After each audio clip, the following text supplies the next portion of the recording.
राष्ट्रवादी काँग्रेस प्रस्तुत to the point पॉडकास्टमध्ये आपलं पुन्हा एकदा स्वागत आहे। गेल्या भागात आपण माननीय प्रदेशाध्यक्ष माजी मंत्री आमदार जयंतरावजी पाटील साहेब यांच्यासोबत पडद्यामागे घडणाऱ्या अनेक राजकीय घडामोडींविषयी जाणून घेतलं। पवार साहेब हे फार सेन्सिटिव्ह नेते आहेत। काही महाराष्ट्रात झालं तर पहिल्यांदा तिथं पोचलं पाहिजे ही त्यांची भावना असते। आपल्या घटनेची तरतूदच आहे की दर 5 वर्षांनी निवडणुका झाल्याच पाहिजे। आज घटनेची पायमल्ली झालेली। मला आश्चर्य वाटतं की बऱ्याच वेळेला सुप्रीम कोर्टही याची काळजी घेत नाहीये। पूर्ण उखडून काढली लोकशाही महाराष्ट्रात असं मी म्हणेन। आणि घटनेचा तर मर्डरच झालेला आहे। पक्षवाढीसाठी जे करायचं आहे त्यामध्ये मग जे जे अडथळे असतील त्या सगळ्या अडथळ्यांच्या विरोधी लढावंच लागेल। पवार साहेब मला जेवढे कळले ते कुणाला कळले नाही। हाच दिलखुलास संवाद आजच्या टू द पॉइंट पॉडकास्टमध्ये सुद्धा भाग 2 मध्ये सुरू राहणार आहे। मग जाणून घेऊयात राजकीय विश्वातलं आणखी बरंच काही, कारण होणार करेक्ट चर्चा आणि फक्त विचारवादी मोर्चा।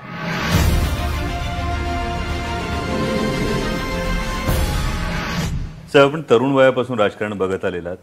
यामध्ये खरं तर 2014च्या आधी यूपीए सरकार असं म्हटलं जायचं, जरी मनमोहन सिंगजी पंतप्रधान होते तरी। पण 2014 मध्ये जे सरकार आलं म्हणजे वाजपेयीजींचं जेव्हा सरकार होतं तेव्हा त्याला एनडीए सरकार म्हटलं गेलं। पण 2014-2019 हे जे सरकार आलं त्याला फक्त मोदी सरकार म्हटलं गेलं। मग याच्यामध्ये मोदी सरकारमध्ये मित्रपक्षांना काहीच स्थान मिळत नाही असं एक ऑब्झर्वेशन अनेकांचं आहे। त्याविषयी तुमचं मत काय? बरोबर आहे। यापूर्वीचं कोणतीही सरकार, काँग्रेसचं सरकार म्हटलं जायचं, एनडीए यूपीएचं सरकार अशीच नामकरणं त्यांची झाली। पण मोदी प्रचार प्रमुख झाल्यानंतर प्रचारातही मोदी मोदी मोदी सुरू झाल्यामुळं ते एनडीएचं सरकार न होता ते मोदी सरकार झालं।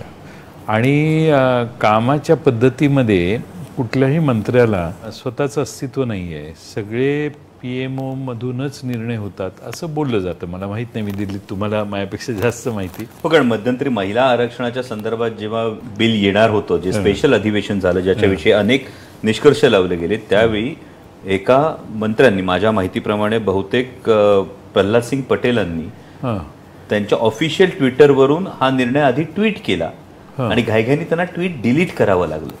म्हणजे जे आपण म्हणतात एवढं सुद्धा स्वातंत्र्य जर मंत्र्यांना नसेल तर याविषयी नाहीच आहे असं म्हणतातच लोक की पीएमओ कडूनच सगळ्या फायली येतात, मंत्र्यांना सही करावी लागते आणि त्या फायली परत जातात। त्यामुळं पूर्वी कसं असायचं, कृषी मंत्री कोण तर शरद पवार साहेब। आता कृषी मंत्री कोण ते तोमरचं नाव आलं ते त्या जेव्हा त्यांना डिमोट स्कॅन्डलमध्ये ते आले, मध्य प्रदेशमध्ये उमेदवार गेले ते वगैरे वगैरे। देशाचं कृषी मंत्री कोण हे माहीत असायचं, संरक्षण मंत्री कोण माहीत असायचं, फॉरेन अफेअर्स मिनिस्टर कोण पाठ असायचं लोकांना, किंवा अर्थमंत्री कोण माहीत असायचं। तसं आता नाही आहे। फक्त नितीन गडकरी साहेबांचंच नाव माहिती असतं, कारण त्यांचं सर्व ठिकाणी प्रभाव आणि सगळीकडे फिरतात ते, म्हणून ते थोडंसं आणि जरा ते ओपनली लोकांना पाहिजे ते बोलू शकणारे ते एकमेव नेते दिसत आहेत आता। त्यामुळे थोडंसं त्यांच्याविषयी सुप्त आकर्षण आहे, अदरवाईज दुसऱ्या कोणाचं अस्तित्व नाही आहे। त्यामुळे पूर्वीच्या सरकारमध्ये डेमोक्रेटिक सेटअप होता। मनमोहन सिंग जरी प्राईम मिनिस्टर होते तरी बाकीचे वेगळे पक्ष जे होते त्यांचं अस्तित्व होतं, त्यांच्या म्हणण्याला अर्थ असायचा आणि घटक पक्षांनी मांडलेली भूमिका ही मंत्रिमंडळात माझ्या माहितीनं कन्सिडर व्हायची। आज तसं काही ऐकवात तर नाही आहे। मग ही महायुतीतल्या इतर घटक पक्षांसाठी धोक्याची घंटा आहे? अर्थातच इतर पक्ष हे हळूहळू संपून जाणार आणि ते सगळे त्यांना मर्ज होणार। आता शिवसेनेचा मला वाटतं तोच भाग झाला की शिवसेनेनं ऐकलं नाही, म्हणून शिवसेना त्यांना पाहिजे तशा सोयीनं वागत नाही म्हटल्यावर शिवसेनेची स्प्लिट होणं, शिवसेनेचे उमेदवार पाडणं, ह्या सगळ्या गोष्टी मागच्या काळात झाल्या, त्याला ते कारण असेल। त्यामुळं असं म्हणतात की त्यांच्या जवळ गेलेले पक्ष त्यांचं अस्तित्व काही राहिलेलं नाही। म्हणजे असं काय म्हटलं गेलं होतं, जेव्हा शिवसेनेमध्ये ही राजकीय उलथापालथ झाली त्यानंतर अनेक नावं दिल्लीत खरं तर चर्चेत होती की मंत्रिपद कुणाला मिळणार, मंत्रिमंडळाचा विस्तार होणार तेव्हा कुणाला मिळणार. पण जवळपास वर्ष होऊन गेल्यानंतर कुठेही मंत्रिमंडळाचा विस्तार होताना दिसत नाही, कुठलंही नाव येताना दिसत नाही. पण वर्षभर गेल्यानंतर ज्या खासदारांनी भूमिका बदलली त्या सगळ्यांना एका अर्थी म्हटलं तर माननीय पंतप्रधान मोदीजींचा महिमा गावा लागतोय, प्रचार करावा लागतोय, पण पदरात काहीच पडत नाही असं काही जे जाणवतंय. हीच गोष्ट राष्ट्रवादी काँग्रेसच्या बाबतीत ज्यांनी ही भूमिका बदलली तर ते आत्ता पदरात पडलं नाही, पण हे 2024च्या दृष्टीनं सुद्धा महायुतीतल्या घटक पक्षांसाठी हा धोका वाटतोय. हो, आता मला असं वाटतं की पुढच्या वेळी भारतीय जनता पक्ष तर 400पर्यंत आम्ही जाऊ वगैरे असे आकडे सांगते. म्हणजे याचा अर्थ भाजपचा एक हाती मेजॉरिटी जर आली तर मग इतर पक्षाची गरज राहणार नाही त्यांना, आणि त्यामुळं आणखीन ते डॉमिनेट करू शकतात. आता परिस्थिती देशातली बदलायला लागली आहे, त्यामुळं कोणाची किती येणार हे भविष्यकाळ ठरवेल. पण आज देशामध्ये हे सगळे लहान पक्ष जे त्यांच्या वळचणीला जाऊन बसलेत त्यांचं अस्तित्व धोक्यात आहे, हे मात्र खरं. म्हणजे इंडिया आघाडीची बैठक झाल्याबरोबर घाईघाईने एनडीएची एक बैठक घेण्यात आली ज्याला 39 पक्ष सामील झाले. या 39 पक्षामध्ये जवळपास 23 पक्ष असे होते की ज्यांचा एकही खासदार नाही. मग ही जी ताकद आहे, जर आपण आकडेवारी बघत गेलो तर भारतीय जनता पक्षाचे मित्रपक्ष हे कमी होत जात आहेत.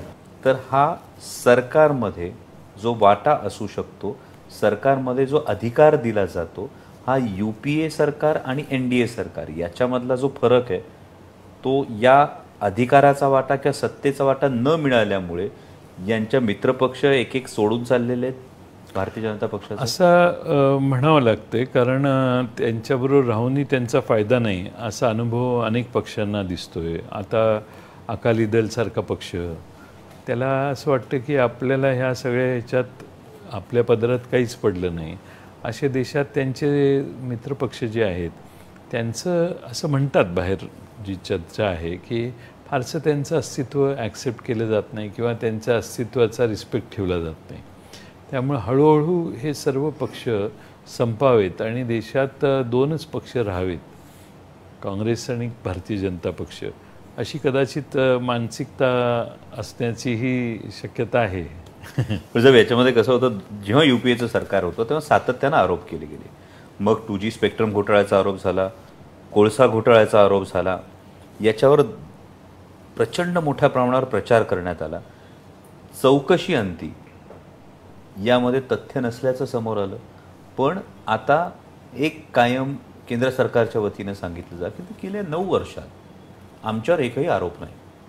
तर हा आरोप नाही की या गोष्टी लोकांसमोर येऊच दिल्या जात नाही आहेत? लोकांसमोर येऊन दिल्या जात नाहीत हे कदाचित जास्त खरं असेल, किंवा ज्या कॉन्ट्रोवर्सीज झाल्या त्या कॉन्ट्रोवर्सीज व्यवस्थितपणाने झाकण्याचं काम झालं. आणि CAGच्या रिपोर्टमध्ये काही गोष्टीमध्ये आल्या, त्या CAGच्या अधिकाऱ्यांच्याही बदल्या झाल्या. त्यामुळे एकंदरच कुणीच खरं बोलायचं नाही किंवा स्पष्ट बोलायचं नाही अशी व्यवस्था आता सध्या आहे असं मला वाटतं. म्हणजे सरकारसाठी बरं बोला पण खरं बोलू नका. हां, बरोबर आहे. पण मग आता केंद्र सरकारचं जी धोरणं आहेत ती शेतकऱ्यांसाठी, सर्वसामान्यांसाठी, तरुणांसाठी, कष्टकऱ्यांसाठी ही हिताची वाटतात की ती खरं तर लॉंग टर्मच्या दृष्टीने धोकादायक वाटतात? आता बेकारी 10% पर्यंत वाढलेली आहे. बेकारी वाढते, देशातल्या समस्या वाढत आहेत, महागाई तर किती वाढलेली आहे. मला आठवतं 2014ला ज्यावेळी पेट्रोल 72 रुपयाला होतं ते आज 106 रुपयापर्यंत पेट्रोल पोचलं. ज्या ठिकाणी डिझेल 55 रुपयाला होतं ते आज 95 रुपयाला पोचलेलं आहे डिझेल.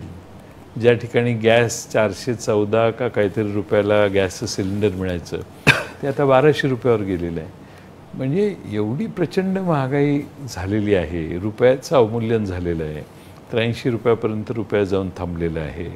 त्यामुळं आम्ही मर्यादित उत्पन्नाची जी लोकं आहेत त्यांच्या 20,000 रुपयाच्या किमतीचं महत्त्व 14 साली होतं. त्या 20,000 रुपयाला आज कदाचित 17,000 16,000 रुपये झाले असतील त्यांचे, कारण अवमूल्यन झालं रुपयांचं. त्यामुळं ह्या सगळ्या समस्या, शेतकऱ्यांच्या बाबतीत काही समस्या, आता कामगार कायद्यातही असे बदल झालेले आहेत की कामगारांनाही फार हालचाल करायला आता वाव राहिलेला नाही. संघटना कामगारांच्या मर्यादेपेक्षा जास्त मॅनेजमेंटवर प्रभाव आणू शकत नाहीत. तुम्ही तर खासदार आहात, त्यामुळे तुम्हाला तर मला वाटतं ह्या गोष्टी जास्त माहिती आहेत आणि तुम्ही अनेक भाषणात या गोष्टी तयार केल्यात. खरं म्हणजे हा प्रश्न मीच तुम्हाला विचारायला पाहिजेत की काय फरक तुम्हाला वाटतोय मागच्या 8-10 वर्षात? यातला एक फार मोठा फरक हा वाटतो ना साहेब की एक जबाबदारी, विश्वासार्हता किंवा सरकारनं एखादं आश्वासन दिल्यानंतर त्याची पूर्तता. म्हणजे 2014 साली प्रत्येकाच्या अकाउंटमध्ये 15 लाख येतील, आता ही गोष्ट जुनी झाली. पण धडधडीतपणे हा केवळ चुनावी जुमला होता हे सांगण्याचा जो निगरगट्टपणा येतोय हा फार आश्चर्यकारक आहे. किंवा त्याच पद्धतीनं 2 कोटी रोजगार दरवर्षी येणार, या पद्धतीनं 18 कोटी रोजगार निर्माण व्हायला पाहिजे होते. पण हे 18 कोटी रोजगार कुठेच निर्माण होताना दिसत नाही, उलट कमी झाले. अग्निवीर सारखी योजना येते. या अग्निवीर योजनेचं एक पूर्णपणे वेगळी गोष्ट ही मांडण्यात आली समोर. पण अग्निवीर योजनेतून जे तरुण सहभागी झाले सैन्यात, त्यांना केवळ 6 महिन्याच्या ट्रेनिंगवर जर बॉर्डरवर लढायला पाठवत असू, तर आता जे ते तरुण शहीद होत आहेत याची नैतिक जबाबदारी कोण घेणार याविषयी कोणी बोलत नाही. इतकंच नाही तर सरकारनं जे कृषी कायदे केले होते, हे कृषी कायदे मागे घ्यावे लागले. पण हे मागे घेतले जात असताना जवळपास वर्षभर सर्वसामान्य शेतकरी हा बॉर्डरवर आंदोलन करत होता. म्हणजे आपल्याच देशात आपल्याच हक्कासाठी आंदोलन करावं लागतंय. किंवा महागाईचा जो मुद्दा आपण मांडलात मागच्या पार्लमेंट सेशनमध्ये, एका सन्माननीय सिनियर खासदारांनी थेट असं विधान केलं, महंगाई नाही खर्चे बढ़ रहे. तर या ज्या सगळ्या गोष्टी आहेत याच्यामध्ये एक कन्फ्युजन तयार होतंय आणि सरकार एक वेगळी बाजू मांडतंय पण वस्तुस्थिती वेगळी आहे. म्हणजे जी सगळीकडे ढोल पिटले जातात की आपली अर्थव्यवस्था 5व्या क्रमांकावर. म्हणजे आपण 9 वर्ष अर्थमंत्रीपद सांभाळलं. यावरून मी खरं तर हा उपप्रश्न तुम्हाला विचारू इच्छितो की सगळेजण पाहतात की आपली अर्थव्यवस्था 5व्या याच्यावर आहे आणि आता आपण 3ऱ्या क्रमांकावर पोहोचणार आहोत, हे एकीकडे सांगितलं जातं. आणि त्याच वेळी दुसरीकडं माननीय पंतप्रधान खरं तर रेवडी कल्चरवर बोलतात दिल्लीमध्ये आणि नंतर सांगतात की 80 करोड लोकांना हे मोफत राशन दिलं जाणार आहे. गरिबांना राशन मिळणं याविषयी दुमत नाही. पण ही तफावत आहे, हा विरोधाभास आहे. एकीकडे अर्थव्यवस्था 5व्या क्रमांकावर आणि दुसरीकडे 80 करोड लोकांना मोफत राशन द्यावं लागतंय. तर या अर्थव्यवस्थेचं नेमकं गुपित काय? नाही, असं आहे की एकतर 18% GST झालेलं आहे. प्रचंड ग्राहकांच्या खिशातून प्रचंड पैसे सरकारला चालवण्यासाठी काढले जातात. पेट्रोल डिझेलवर आहे, सामान्य टूथपेस्टपासून काही तुम्ही खरेदी केला, अन्न खरेदी केलं पॅक्ड, तर त्याच्यावरही आता टॅक्स भरावा लागतो 5%. त्यामुळं प्रचंड लोकांच्याकडून पैसे काढायचं काम चालू आहे आणि त्याच्या बेस्टवर ही इकॉनॉमी टिकवण्याचा इकॉनॉमिक बॅलन्स साधला जातो आहे. आणि दुसऱ्या बाजूने आपल्या देशामध्ये गरिबी आणि श्रीमंती ह्याच्यातलं अंतर वाढायला लागलेलं आहे. आकडेवारी आता माझ्याकडे नाही आहे, पण किती लोक श्रीमंत झाले? काही मुठभर लोकांच्याकडे ही सगळी 80-90% संपत्ती आहे. म्हणजे उरलेले 80% लोकांच्याकडे 10-20% संपत्ती आहे. अशी देशातली विरोधाभास तयार झालेला आहे, डिस्क्रिपन्सी तयार झालेली आहे आणि ठराविक लोकांचे उद्योग देशात फार मोठ्या प्रमाणात वाढलेले आहेत. त्यांना प्रचंड मोठ्या संध्या मिळालेल्या आहेत आणि त्यामुळे या देशात एअरपोर्टपासून रेल्वेपासून सगळ्यांचंच खाजगीकरण केलेलं आहे. जे काँग्रेसनं मिळवलं आणि निर्माण केलं ते हळूहळू विकण्याचं काम झालेलं आहे. आणि ते विकताना या देशात कोण घेऊ शकतं? ठराविक लोकच घेऊ शकतात. त्यामुळे ती दुसरी मोनोपॉली तयार होऊन सरकारचा कंट्रोल कमी होणार आणि खाजगी लोकांच्या हातात या देशाच्या अर्थकारणाची सगळी सूत्रं जातील. असं हळूहळू डिस्पॅरिटी तयार झालेली आहे. त्यामुळे हे सगळेच धोके आपल्याला भांडवलशाही जगातले धोके आत्तापर्यंत साम्यवादाचं धोरण नेहरूंच्यापासून आजपर्यंत सांभाळलं. त्याचं कारणच हे होतं की या देशात जो गरीब वर्ग आहे त्याच्यावर अन्याय होऊ नये, त्याचं शोषण होऊ नये. शोषणाच्या विरोधात व्यवस्था आहे हे साम्यवादी विचारसरणीचं द्योतक. पण भांडवलशाही भांडवलप्रधान लोकशाहीमध्ये आज ज्याच्याकडे भांडवल आहे तो पुढं जातो आहे, ज्याच्याकडे भांडवल नाही त्याने त्याच्या दारात जाऊन नोकरी करणे दुसरा पर्याय नाही. आणि अशात जो गरीब वर्ग, आता आरक्षणाचा विषय एवढा गाजतो आहे महाराष्ट्रात, पण सरकार जर खाजगीकरण करायला लागलं तर आंदोलन कोणासाठी? नोकऱ्या मिळवण्यासाठी. आरक्षण कशासाठी? तर नोकरीत आम्हाला वाटा मिळायला पाहिजे. पण त्या नोकऱ्यांची संख्याच जर आम्ही कमी केली असली तर तुम्ही किती आंदोलन करा. 10 लाखाच्या ऐवजी आम्ही 7 लाखावर नोकऱ्या आणल्या तर त्यात तुमचं काय टक्केवारी असेल ते आरक्षण भांडत बसा. पण तिकडं मोठा वर्ग असा आहे की जो नोकरीपासून वंचित आहे आणि खाजगीकरण झाल्यामुळं कामगार, नोकर सगळ्यांच्याच मर्यादा आलेल्या आहेत. त्यामुळे एकंदरच परिस्थिती बघता दारिद्र्याच्या खाईत ढकलले गेलेले लोक आणि या देशातल्या व्यवस्थेपासून वंचित असणारे किंवा सुखाच्या मार्गापासून दूर असणारी जी लोक आहेत त्यांची संख्या या काळात वाढली आहे. ठीक आहे, कोणाची तरी जगात 2 नंबर 3 नंबर श्रीमंत कोणीतरी झाला असेल, पण झोपडीतल्या माणसाला फरक नाही पडलेला. तो अजून गरीब झाला आहे कारण त्याच्या रुपयाचं अवमूल्यन झालेलं आहे. म्हणजे याच्यामध्ये साहेब असं होतं की मीडियामध्ये एक वाक्य खूप गाजलं होतं, कुछ भी हो जाए मैं देश बिकने नहीं दूंगा. त्यानंतर परवा एका मित्राने एक किस्सा सांगितला की त्यांच्याकडे एकाने ट्रक विकत घेतला होता. त्यांना त्या व्यक्तीला विचारलं, तू ट्रक का विकत घेतला? त्यांनी सांगितलं की मुझे सवाल मत पूछो, कुछ भी हो जाए मैं ट्रक नहीं बिकने दूंगा. 4 दिवसांनी त्यांनी टायर विकले. त्याला विचारलं टायर का विकले? नाही, टायर बेच दिए लेकिन ट्रक नहीं बिकने दूंगा. मग ट्रकची बॉडी विकली. विचारलं का विकलं? नाही, वो बॉडी बेच दी लेकिन ट्रक नहीं बिकने दूंगा. त्यानंतर इंजिन विकलं तरी तो तेच म्हणत होता, कुछ भी हो जाए ट्रक नहीं बिकने दूंगा. अशी देशाच्या सगळ्या PSUचीच अवस्था झाली आहे. खरं बरेच PSU विकले, डिसइन्व्हेस्टमेंट केली फार मोठ्या. 23 PSU. हो. आणि त्यामुळं काय झालं की सामान्य ग्राहकांना ज्या गोष्टी उपलब्ध सहज होतात किंवा ते PSU आहे म्हणून प्रायव्हेट सेक्टरमधली लोक त्या PSUच्या धाकाने मर्यादित सर्व्हिसेसचे व्हॅल्यू ठेवायचे, प्राइसेस ठेवायच्या. पण ते PSUs गेल्यामुळं आता कंपॅरिझन करायला काही प्लॅटफॉर्म नाही. त्यामुळं आता खाजगी लोक पाहिजे ते रेट, आज मेट्रोचं तिकीट समजा 40 रुपये असेल तर 100 रुपये केले तरी देर इज नो कंपॅरिझन. त्यामुळं ह्या सगळ्या गोष्टी ॲनॉमलीज तयार होतील आता. आणि त्याचा परिणाम काय होईल तर या देशात ज्या वर्गाचं शोषण होणार आहे तो मोठा वर्ग असेल. म्हणजे आता गेल्या वेळी मागच्या अधिवेशनामध्ये आम्ही दिल्लीत पाहिलं, G20 समिटचा प्रचंड मोठा समारंभ करण्यात आला. राज्यात जेवढ्या ठिकाणी याच्या बैठका झाल्या या सगळ्या संदर्भात झालं. म्हणजे प्रत्येकाला जरी ते रोटेशननी येणारं अध्यक्षपद असलं तरी भारत त्याचे अध्यक्ष स्थान भूषवतोय याचा खरोखर आनंद होता. पण जवळपास या G20 समिटसाठी एकूण अशी चर्चा आहे की 20,000 करोडपेक्षा जास्त खर्च याच्या संपूर्ण समारंभावर राज्यात करण्यात आला.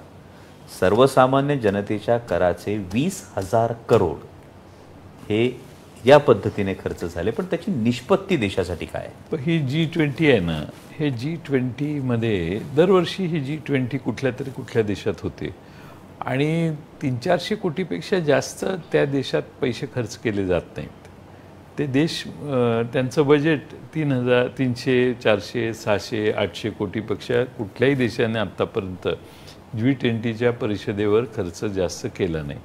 आपल्या देशात तो इव्हेंट करण्याचा प्रयत्न झाला आणि खरं म्हणजे हे दिल्लीत करून विषय संपवायला पाहिजेत. पण काश्मीरपासून कन्याकुमारीपर्यंत सगळीकडं या सगळ्या वेगळ्या बैठका करण्याची अरेंजमेंट झाली, जाहिरात झाली. त्यामुळे हा खर्च वाढला आणि त्यामुळं त्या G20चं महत्त्व मर्यादितच आहे.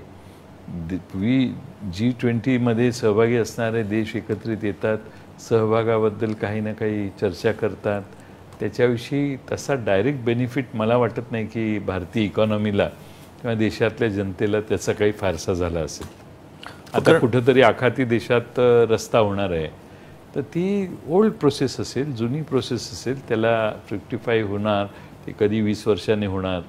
That is not part of G20. त्या लाईनवरचे देश एकत्रित आले म्हणून त्यांनी एखादा MOU केला असेल, पण मला वाटत नाही की त्याचा आणि आपल्या भारतीय अर्थव्यवस्थेचा आज काही परिणाम आहे. कारण हा मला वाटतो ना सर, आमच्या राजकीय साक्षरतेचा फार महत्त्वाचा हा विषय आहे की आमच्या टॅक्सचा पैसा अशा एखाद्या आयोजनावर जेव्हा खर्च होतो तेव्हा एक जागरूक मतदार म्हणून मतदारांना याची कल्पना पाहिजे की एवढ्यात आपल्या टॅक्सचा पैसा जर खर्च करत असेल सरकार, तर त्याचा सर्वसामान्य जनतेला नेमका काय फायदा होतो. असे कोणते कॉन्ट्रॅक्ट झाले ज्याच्यामुळे काही रोजगार निर्माण होणार आहे, अशी काही फॉरेन इन्व्हेस्टमेंट त्याच्यामधून झाली का, असं काही होतंय का, तर ही अपेक्षा रास्त आहे का. हो, असं अपेक्षा आहे. सरकारने खरं म्हणजे कोणत्याही इव्हेंट नंतर अशा इंटरनॅशनली काही प्रेस रिलीज केला पाहिजे की या ह्याच्यातनं आपल्या सरकार हे निर्णय झाले आणि याचा हा बेनिफिट डायरेक्टली इनडायरेक्टली आपल्या देशात होणार आहे. सरकारच्या ह्याच्यावरून एक मला असं जाणवलं की कोविडचं संकट जागतिक संकट होतं, त्याचा सर्वांनी मिळून मुकाबला केला, पण कोविडच्या लसीकरणाच्या विषयी आत्ताच्या सरकारनं ज्या पद्धतीनं ही जाहिरात केली, त्यानंतर काही जुन्या जाणत्या माणसांचं असं म्हणणं आहे की भारतामध्ये युनिव्हर्सल इम्युनायझेशन प्रोग्राम होता. म्हणजे पोलिओची लस असेल, त्यानंतर ट्युबरक्युलोसिसची लस असेल, DPTची लस असेल, हे सगळं युनिव्हर्सल इम्युनायझेशन प्रोग्राममध्ये वर्षानुवर्ष सुरू होतं. तर जुन्या जाणत्या माणसांचं म्हणणं आहे की फक्त कोविडच्या लशीच्या बाबतीत एवढं मोठं, जेही शास्त्रज्ञांचं यश आहे, मोठं यश आहे, पण यासाठी सरकारनं एवढा प्रोपगंडा जो केला तो रास्त वाटतो का. नाही, त्यावेळी कसं होतं की कोविडची लस निर्माण हळूहळू होत होती, त्यामुळे सगळे घाबरलेले होते. सरकारने त्याच्यावर नियंत्रण ठेवलेलं आणि केंद्र सरकार राज्याला वाटून द्यायची कोविडची लस, कोटा वाटून द्यायची.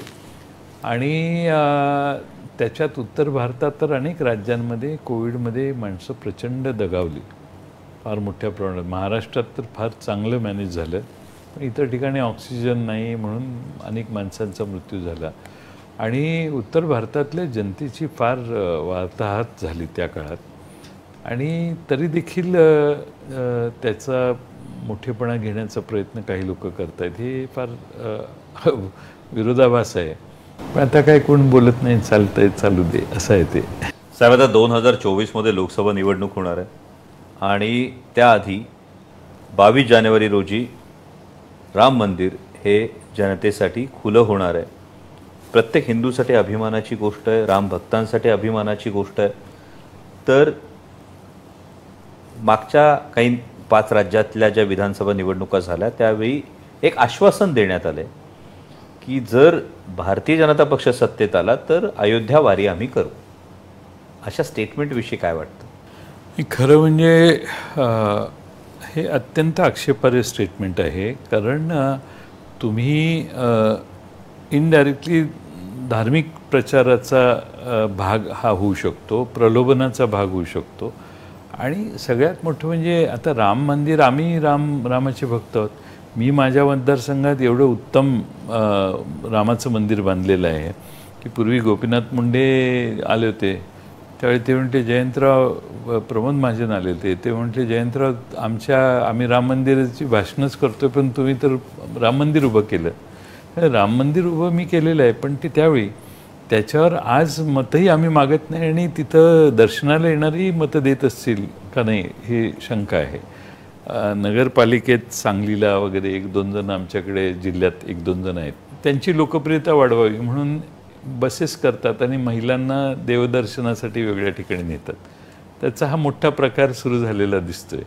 लोकांना प्रभावित करण्यासाठी हाही मार्ग अनुसरायचा असा त्यांचा एकंदर कार्यक्रम दिसतो. म्हणजे याचा अर्थ असा की राम मंदिराचं उद्घाटन झाल्यावर देशातून सगळ्यांना अयोध्येचं दर्शन करायला न्यायला काही तक्रार नाही कुणाची. आमचं रामाचं मंदिराचं दर्शन होत असेल तर आनंद आहे.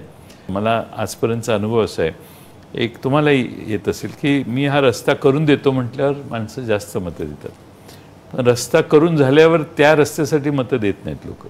तसं आता राम मंदिर हा विषय झालेला आहे, हा निवडणुकीचा मुद्दा होऊ शकत नाही. राम मंदिर होऊन गेलेलं आहे, राम मंदिराची बांधणी झालेली आहे. आता बांधणी झालेली असल्यामुळं राम मंदिराचं निर्माण तर जगातल्या लोकांनी वर्गणी करून केलेलं आहे, ते कोणी एका व्यक्तीने केलेलं नाही. पूजा कोणाच्याही हाताने होणार असली तरी मंदिर निर्माण हे सगळ्या रामभक्तांनी जगातल्या केलेलं आहे. त्यामुळे मला वाटत नाही की त्याचा निवडणुकीवर फारसा परिणाम होईल, आणि त्याचा परिणाम व्हावा असा प्रयत्न मात्र जरूर होईल असं म्हणजे काही निवडणूक विश्लेषकांचं असं म्हणणं आहे की राम मंदिरानंतर, राम मंदिराच्या लोकार्पणानंतर हा एक मास हिस्टेरिया, ज्यामध्ये खरं तर आत्ता सरकार खूप निष्णात आहे की एक नॅरेटिव्ह सेट करण्याच्या दृष्टीनं हा मुद्दा इतका प्रकाश झोतात आणला जाईल की त्या मुद्द्याने महागाई असेल, बेरोजगारी असेल, हे जे रोजच्या आयुष्यातले मुद्दे आहेत यांच्याकडे दुर्लक्ष होईल. मला वाटतं की हे शक्य आहे, कारण या देशामध्ये तुम्ही बारकाईनं बघा, ज्या अडचणीचे विषय आहेत त्या दिवशी व्यवस्थित विषय डायव्हर्ट केला जातो. जो लोकांना भावणार नाही अशी घटना कुठली तरी झाली की असा काहीतरी इन्सिडन्स तयार केला जातो की ज्यामुळं बातम्यात ते चालतं, आणि ॲक्च्युली जी घटना महत्त्वाची असते लोकांच्या, जनतेच्या हिताची, ती फार कोपऱ्यात कुठंतरी जाऊन बसते. तसं तुम्ही म्हणताय ते होणं शक्य आहे, आणि तसा प्रयत्नही होईल. आता या सगळ्या राजकारणाच्या पार्श्वभूमीवर मी पुन्हा त्या घटनेकडे येतो ज्या दिवशी आदरणीय पवार साहेबांनी खरं तर निवृत्तीची घोषणा केली होती. आणि या निवृत्तीची जेव्हा घोषणा केली तेव्हा महाराष्ट्रानं न पाहिलेलं जयंत पाटील साहेबांचं रूप पाहिलं होतं. म्हणजे जयंत पाटील साहेब म्हणजे हे नेतृत्व अगदी संयमी आहे, हे कणखर आहे, हे सगळं आम्हाला माहीत असताना त्या दिवशी आम्हाला अगदी भावूक झालेले जयंत पाटील साहेब पाहायला मिळाले. तर जयंत पाटील साहेब हे मुळात एवढे भावूक आहेत का, आणि त्या दिवशी नेमक्या काय भावना होत्या? नाही, असं आहे की आम्ही सगळ्यांनी अनेक वर्ष पवारसाहेबांच्या बरोबर, त्यांच्या नेतृत्वाखाली, बरोबर म्हणण्याचा अधिकार नाही कारण आम्ही लहान आहोत त्यांच्यापेक्षा, काम करण्याची संधी मिळाली. त्यांनी आम्हाला अनेक संध्या दिल्या. मला आठवतं की ज्यावेळी 98च्या दरम्यान, ज्यावेळी 98-99ला पक्षापासून वेगळं होण्याचा निर्णय पवारसाहेबांनी घेतला, तेव्हा आम्ही काँग्रेस पक्षात स्थिर असणारे, काँग्रेसनं आम्हाला आमदार म्हणून निवडून दिलेलं असताना देखील आम्ही पवारसाहेबांच्या बरोबर राष्ट्रवादीत जायचा निर्णय घेतला.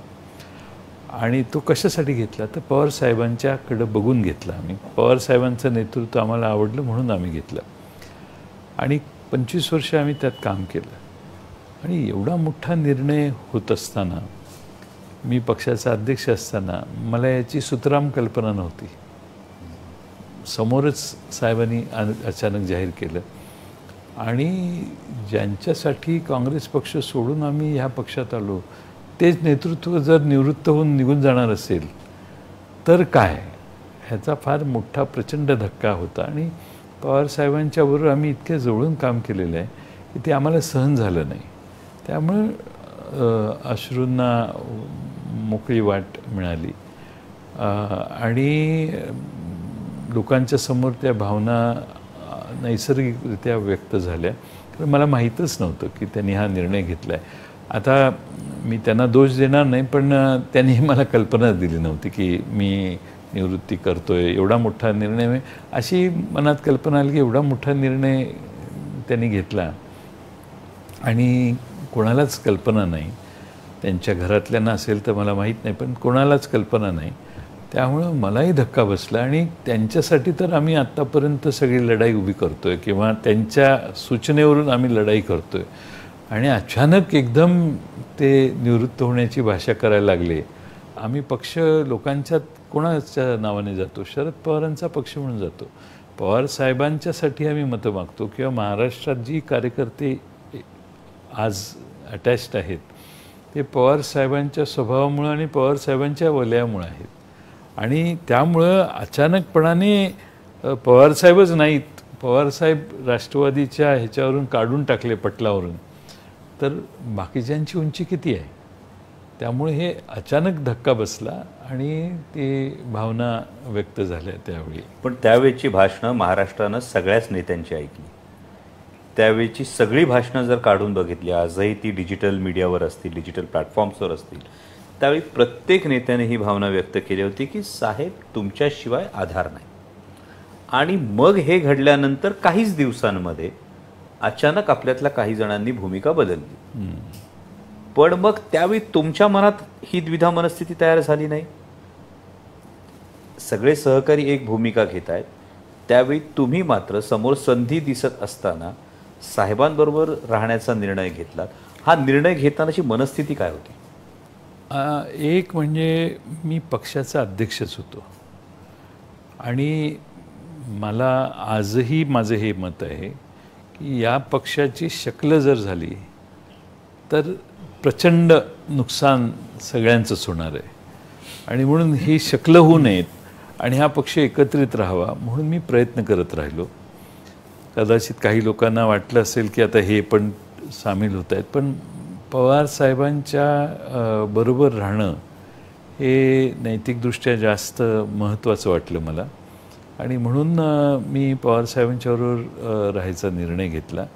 आणि ह्या सगळ्या आमच्या सहकारी जे आहेत त्यांनी एका विशिष्ट परिस्थितीत, काही कारणं आहेत त्याला, त्यांनी निर्णय घेतला. आणि त्यामुळं पवार साहेबांना त्यांच्या पक्षाचाच मी अध्यक्ष आहे, त्यामुळं त्यांच्या पक्षाचा अध्यक्ष गेला तर पवार साहेबांच्यावर प्रचंड त्याचा परिणाम त्यांच्या राजकारणावर, त्यांच्या याच्यावर होऊ शकतो. आणि माझ्यावर त्यांनी विश्वासानं जबाबदारी टाकली असताना मीच त्यांना सोडणं हे मला नाही शक्य झालं.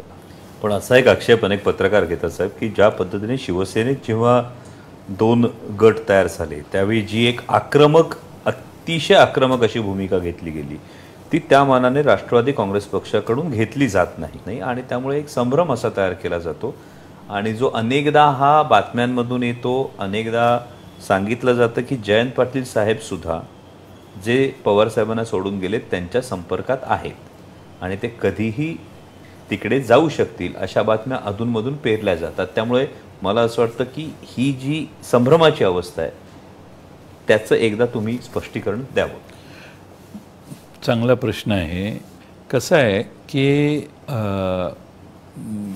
हे मिटावं म्हणून मी प्रयत्न करणाऱ्यात होतो सुरुवातीपासून. आणि पक्ष विभागला जाऊ नये त्यामुळं संकटं वाढतील अशी माझी त्यावेळी धारणा होती. त्यामुळे मी संपर्कात होतो, नाही होतो असं नाही. मी प्रफुल्ल पटेल, अजित पवार यांच्याशी मी बैठका केलेल्या आहेत, चर्चाही केलेल्या आहेत, नाही असं नाही. आणि त्या बाबतीत वेगळ्या चर्चा झाल्या. आता तो चर्चेचा खाजगी तपशील आहे. पण सुरुवातीचा महिनाभर हा प्रयत्न आम्ही करत होतो की दोन्हीतलं अंतर कमी व्हावं, पण ते करू शकलो नाही आम्ही. आता लोकांची भावना अशी आहे की हे कधी काही करतील किंवा हे जाऊ शकतील अशी मानसिकता लोकांची त्या काळात होती. आता मला वाटत नाही की तशी मानसिकता असण्याचं कोणतं कारण आहे. वेगळे मार्ग झाले आहेत, वेगळ्या मार्गाने जायचं ठरलेलं आहे. आता जे होईल ते होईल पुढं, आता नशिबात जे असेल ते होईल. पण मी तुम्हाला माझ्या निर्णयाच्या मागं काय भूमिका आहे यापूर्वी सांगितलं आहे. पण मग साहेब 21 जूनला षण्मुखानंद हॉलमध्ये पक्षाचा 25वा वर्धापन दिन साजरा करण्यात आला आणि त्यावेळी स्पष्टपणे अजितदादांनी त्यांच्या भाषणामध्ये असा उल्लेख केला होता, एक अशी मागणी केली होती की पक्षाध्यक्ष म्हणून, प्रदेशाध्यक्ष म्हणून तुमचा 5 वर्षाचा काळ पूर्ण झालेला आहे आणि यापुढं मला पद देण्यात यावं. तर मला 2 गोष्टी विचारायच्यात की या 5 वर्षाच्या काळामध्ये संघटना म्हणून पक्ष बांधणीच्या दृष्टीनं नेमकी काय पावलं होती? हा जो 5 वर्षाचा काळ होता याच्यातली काय आव्हानं होती? एक तर लोक पक्ष सोडून चाललेली होती. 2017-18च्या दरम्यान तर बरीच लोक गेली. रोज एक बातमी यायची. हां, रोज जायचे. आणि पक्ष कार्यालयात बसताना गर्दी रोडावली. बऱ्याच वेळेला मी आणि अजितदादा आणि 4-5 जणच रात्री उशिरा तिकीट वाटपाच्या वेळी बसायचो. त्यामुळं परिस्थिती बिकट होती. असं प्रेडिक्ट होत होतं की 20-22 जणच निवडून येतील राष्ट्रवादीचे. म्हणजे यामध्ये मला एक आठवतं की लोकसभेची निवडणूक झाल्यानंतर एका ज्येष्ठ नेत्यांबरोबर प्रवास करत असताना त्या ज्येष्ठ नेत्यांनी मला अगदी खात्रीलायक सांगितलं होतं की 2019मध्ये आपल्याकडे तिकीट मागण्यासाठी तरी कोणी येईल का, असा एक संभ्रम आहे. आणि मी सगळ्यांना एक फार महत्त्वाची गोष्ट सांगतो. शिवस्वराज्य यात्रेच्या संदर्भात एक बैठक जयंत पाटील साहेबांनी प्रदेशाध्यक्ष असताना रात्री 1:30 वाजता ही शिवाजी मंदिरच्या ऑफिसमध्ये घेऊन तो एक विश्वास दाखवला होता. कार्यकर्ता म्हणून मला वाटतं साहेब की प्रदेशाध्यक्षांनी हा विश्वास दाखवणं, एखाद्या नवीन संकल्पनेला पाठिंबा देणं ही फार महत्त्वाची गोष्ट होती. त्यामुळं सगळे निघालेले पक्ष सोडून. आणि मी त्यावेळी भाषण केलेलं, गेला ब गेला क गेला ड गेला तरी शरद पवार साहेब नावाचं विद्यापीठ आमच्याकडे आहे.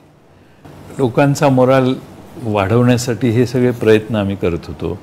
आपण शिवस्वराज्य यात्रेची कल्पना आपणच पुढाकार घेतला आणि तुम्हीच सगळीकडं आपणच एकत्रित महाराष्ट्रभर फिरलो. आमचे अमोल मिटकरी एक असायचे भाषण करायला, असे आपण महाराष्ट्रभर फिरलो. आणि त्यानंतर मग सत्ता आली. सत्ता येईपर्यंत माणसं थांबत नव्हती. आणि मी नेहमी म्हणायचो की ज्या अर्थी आपलं पक्ष फोडण्याचं काम चालू आहे त्या अर्थी जनमानसात आपलं जास्त मोठं स्थान आहे. आणि त्यावेळी तिकीटही व्यवस्थित आम्ही वाटली.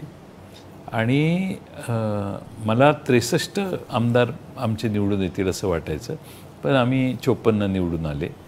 पण 40वरून 54पर्यंत आम्ही उडी मारली. राष्ट्रवादी 56, 60, 62 ह्याच्या दरम्यानच नेहमी असायची. तर 63 आमदारांच्या ऐवजी आम्ही 54वर आलो. पण प्रतिकूल परिस्थिती मोडून एवढे आमदार निवडून आले. आणि काही 8-9 आमदार आमचे बॉर्डर लाईनवर पराभूत झाले. कदाचित काही आमचे आमदार बॉर्डर लाईनवर निवडूनही आले असतील, पण बॉर्डर लाईनवर काही आमदार आमचे पराभूत झाले. त्यानंतर सरकार आलं. पण मला हे नेहमी माहीत होतं की आपला पक्ष मोठा करायचा असेल तर लोकांच्यात जायला पाहिजे. मी मंत्री होतो, पक्षाचा अध्यक्ष होतो. आणि मी महाराष्ट्रात राष्ट्रवादी परिवार संवाद यात्रा सगळ्या पदाधिकाऱ्यांना घेऊन प्रत्येक मतदारसंघात जाऊन, तिथल्या जे मतदारसंघ लढवत नाही तिथेही जाऊन केली. सकाळी उठून इरिगेशनच्या मिटिंग त्या जिल्ह्याच्या घ्यायचो आणि सगळ्या जिल्हाभर फिरायचो आम्ही. फार मोठ्या प्रमाणात राष्ट्रवादी परिवार संवाद यात्रेचं कार्यकर्ते म्हणायचे, सत्ता आहे, काय गरज आहे तुम्हाला यायची. पण कार्यकर्त्यांना भेटून कार्यकर्त्यांचा रॅपो वाढवला. कोविड आलं. कोविडमध्ये एक राष्ट्रवादी पक्ष अभिप्राय म्हणून जवळपास 13-14 लाख लोकांच्याकडून पक्षाच्या बद्दलचे अभिप्राय आपण घेतले. कोविड काळात पुन्हा परिवार संवाद यात्रा केली. परत 1 तास राष्ट्रवादीसारखा उपक्रम केला. म्हणजे मला हे सतत माहीत होतं की आपल्याला प्रचंड ताकद लावली पाहिजे जर पक्ष सर्वात मोठा पक्ष महाराष्ट्रात करायला पाहिजे. आणि मी तुम्हाला खात्रीनं सांगतो की आमचा पक्ष एक असता तर 100% राष्ट्रवादी राज्यातली 1 नंबरचा पक्ष झाला असता. या 5 वर्षात 5 वर्ष दादांनी माझे दिवस मोजले. 5 वर्ष 1 महिना, आता मला वाटतं 3-4 महिने झाले असतील. या काळात मी भरपूर पक्षासाठी काम केलं आणि महाराष्ट्रात जवळपास 3-4 वेळा महाराष्ट्रभर दौरे केले. आणि आपल्याबरोबर झाला दौरा, त्यानंतर काही दौरे केले, पण कुठल्या नेत्यांना घेऊन नाही केले. मी कार्यकर्त्यांना घेऊन महाराष्ट्रभर फिरत राहिलो. मला मंत्र्यांच्या कामापेक्षा पक्षाचं काम देखील तेवढ्याच वेळाने डिवोट करून मी केलं. आणि माझा हा प्रयत्न होता की 2024ला आपला पक्ष मोठा झाला पाहिजे. पण मग ही परिवार संवाद यात्रा जी होती ही खरं तर सरप्राईज होती. म्हणजे ही बऱ्यापैकी राष्ट्रवादीच्या एका वर्किंग पॅटर्नपेक्षा हा वेगळा मुद्दा होता. कारण तोपर्यंत सत्तेत आल्यानंतर अनेक नेते, म्हणजे हे खूप धाडसाचं विधान आहे त्यामुळे अनेक जण नाराजही होतील, पण जी वस्तुस्थितीची कार्यकर्त्यांचं म्हणणं आहे ते मांडणं माझं काम आहे.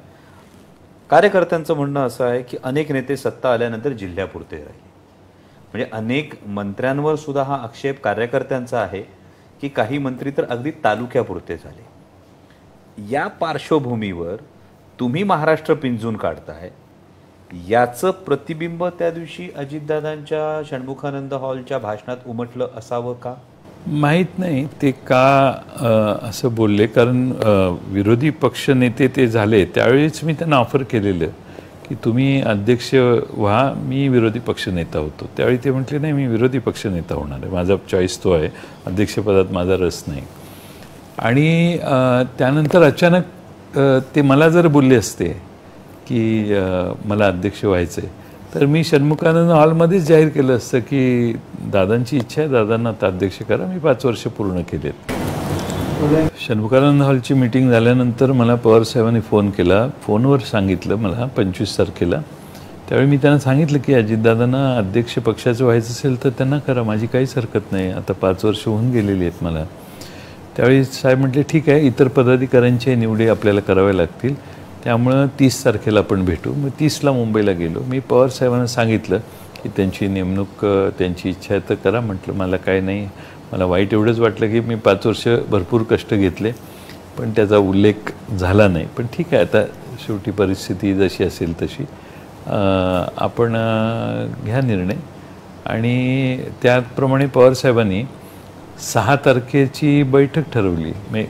माझ्याऐवजी अजितदादांना करायचं वगैरे सगळ्या गोष्टी, इतर पदाधिकाऱ्यांच्या निवडींची. त्यासाठी सुनील तटकरेंचं मला आठवतं पत्रकही काढण्यात आलं. 16 जणांना त्यांनी बोलवलेलं. पण अचानकपणानं 2 तारखेला ही घटना झाली. त्यांनी वेगळं होण्याचा निर्णय झाला.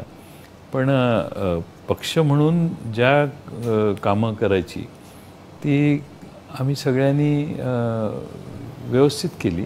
संघटनेला महत्त्व देण्याचं काम आम्ही केलं.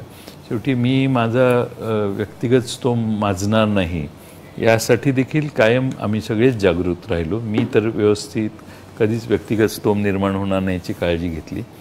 पक्ष चांगला बळकट झाला होता असं मला वाटतं. पण मग साहेब, राष्ट्रवादी काँग्रेस पक्षाविषयी कायम टीकाकार एक उल्लेख करतात, निवडून येण्याची क्षमता असणाऱ्या लोकांची एकत्रित बांधलेली मोट, असा जो उल्लेख करतात, त्याला आपल्या प्रदेशाध्यक्षपदाच्या काळात आणखी जास्त संघटनेकडे नेण्याचा जो तुमचा आटोकाट प्रयत्न होता, याच्यात यश आलं असं वाटतं? बऱ्यापैकी यश आलं. आता पक्ष वेगळे झाले पण आज सगळं काडर मेजॉरिटीनं, विशेषतः विदर्भातलं, खानदेशातलं, मराठवाड्यातलं, पश्चिम महाराष्ट्रातले बऱ्याच ठिकाणचं हे पक्षाबरोबर राहिलं, पवारसाहेबांच्यावर राहिलं. आणि सगळ्यांनी पवारसाहेबांना जास्त प्रिफरन्स दिला. आणि सगळ्यात त्याचं महत्त्वाचं कारण पवारसाहेबांचा जो स्वभाव आहे तो स्वभाव लोकांना समजून घेण्याचा, लोकांशी संवाद करण्याचा असल्यामुळं त्या स्वभावाची सवय असणारे सगळे इकडे राहिले आणि त्याचा आजही फायदा होतो आहे. आता शेवटी जनमानसात पवारसाहेबांची प्रतिमा, लोकांची सहानुभूती, 2 मराठी नेत्यांचे 2 पक्ष फोडण्यात आले याच्याविषयी मराठी माणसांचा राग, या सगळ्या गोष्टी रिफ्लेक्ट झाल्या तर हा पक्ष मोठा होऊ शकतो असं मला वाटतं. जर जेव्हा महाराष्ट्रात महाविकास आघाडी होती तेव्हा 3 पक्षांचं सरकार होतं. त्यावेळी विरोधक याला 3 चाकी सरकार म्हणायचे. त्यानंतर या सगळ्या घडामोडी झाल्या आणि आता महायुतीचं सरकार आहे. त्याला आता त्यांचे टीकाकार 1 फूल 2 हाफचं सरकार म्हणतात. पण ज्या पद्धतीनं आता हे सरकार सुरू आहे ते सध्याच्या सरकारची कामगिरी तुम्हाला कशी वाटते? खरं म्हणजे कसं आहे की या सरकारची कामगिरी मर्यादित आहे. किंबहुना अनेक प्रश्नांच्यावर यांना तोडगा निघालेला नाही आहे आणि विसंवाद सरकारमध्ये वारंवार आहे. आणि जे शिवसैनिक अजितदादांच्यावर अर्थ खात्यावर तक्रार करून तिकडे गेलेले, त्यानंतर अजितदादा तिकडे जाऊन अर्थ खातंच मिळालेलं असल्यामुळं रोष आहे. म्हणजे सासूसाठी भांडणं केली आणि सासूच वाट्याला आली अशी परिस्थिती झाली सगळ्यांची. आणि त्यामुळं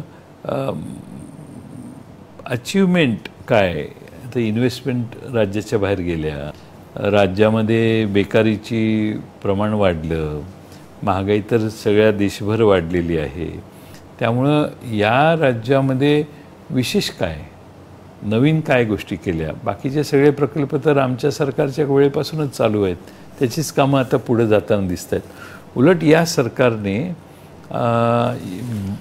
आर्थिक काही मर्यादा सोडून फार भल्या मोठ्या गॅरंटीज दिलेल्या आहेत बाहेर. म्हणजे आमच्या वेळी आम्ही साखर कारखान्यांना हमी द्यायचो 200, 100, 150, 300 कोटी, तेही पेपरला बातमी व्हायची. आता माझ्या माहितीप्रमाणे या सरकारने जवळपास 1,00,000 कोटी रुपयाच्या गॅरंटीज दिल्या असतील बाहेर. त्या गॅरंटीज, ते प्रकल्प जर डिफॉल्ट झाले, रिपेमेंट स्टॉप झालं, तर पुन्हा सरकारच स्टॉप होणार एकदम, असा परिणाम होऊ शकतो. त्यामुळे या सरकारने अंधाधुंद काम केलेलं आहे. त्याला काही सिस्टीम नाही आहे. पण यापूर्वी आमचं 2.5 वर्षाचं सरकार होतं, त्यावेळी कोविडची संकट असतानाही अनेक चांगली कामं सरकारने केली आणि लोकांना त्याचं ॲप्रिसिएशन आहे. थोडीशी सर्वांना इन्क्लुझिव्ह असं काम असायचं त्यावेळी. आता ठराविक लोक निर्णय घेतात आणि 1-2 जणांच्या हातातच सगळे निर्णयाची व्यवस्था आहे महाराष्ट्रात, असंच हळूहळू चित्र तयार होतं आहे. त्यामुळं एकंदर या सरकारचा परफॉर्मन्स लोकांच्या अजून पचनी पडलेला नाही आणि जाहिरातीवर प्रचंड खर्च. पण यामध्ये साहेब असं आपण काय म्हणतो, हिस्ट्री रिपीट्स इटसेल्फ. म्हणजे जुन्या काळात जे बादशाह असायचे, जे शहनशाह असायचे, त्यांचे मांडलिक राजे मांडलिक असायचे, मांडलिकत्व पत्करायचे. आणि एकदा मांडलिकत्व पत्करलं की त्या राजांना स्वतःच्या राज्यासाठी आग्रही भूमिका घेता यायची नाही. असं काहीसं आत्ताच्या सरकारचं होतंय की महाराष्ट्र हिताची भूमिका ठामपणे घेता येत नाही. म्हणजे महाराष्ट्रातले उद्योग गेले, हा फार महत्त्वाचा प्रश्न विशेषतः तरुणाईसाठी आहे की तरुणाईच्या हक्काचा रोजगार गेला महाराष्ट्रातून. पण महाराष्ट्र सरकार महाराष्ट्रातून उद्योग का गेले यासाठी आग्रहीपणे भांडताना दिसत नाही. तर देशासमोर किंवा केंद्र सरकारसमोर महाराष्ट्र हिताची भूमिका ठामपणे मांडता न येणं, हे या सरकारचं फार मोठं अपयश आहे. फार मोठं अपयश आहे. फॉक्सकॉन गेला त्यावेळी मुख्यमंत्री आणि उपमुख्यमंत्री कुणी फॉक्सकॉनच्या त्या अगरवालला भेटायला गेले का? नाही.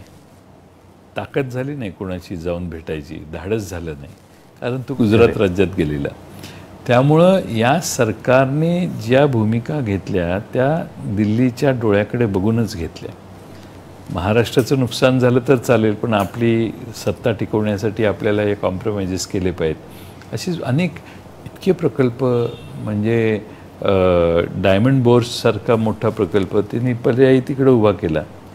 आपण एवढ्या गोष्टी शेजारच्या राज्यांना दिलेल्या आहेत किंवा गेलेल्या आहेत.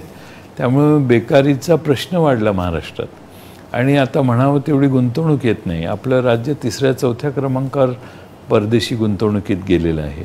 मी उद्योजकांना परवा भेटलो, ते सांगत होते की शेजारच्या राज्यात गेलं तर 15 दिवसात सगळं हातात देतात, जमीन, पाणी, वीज सगळं.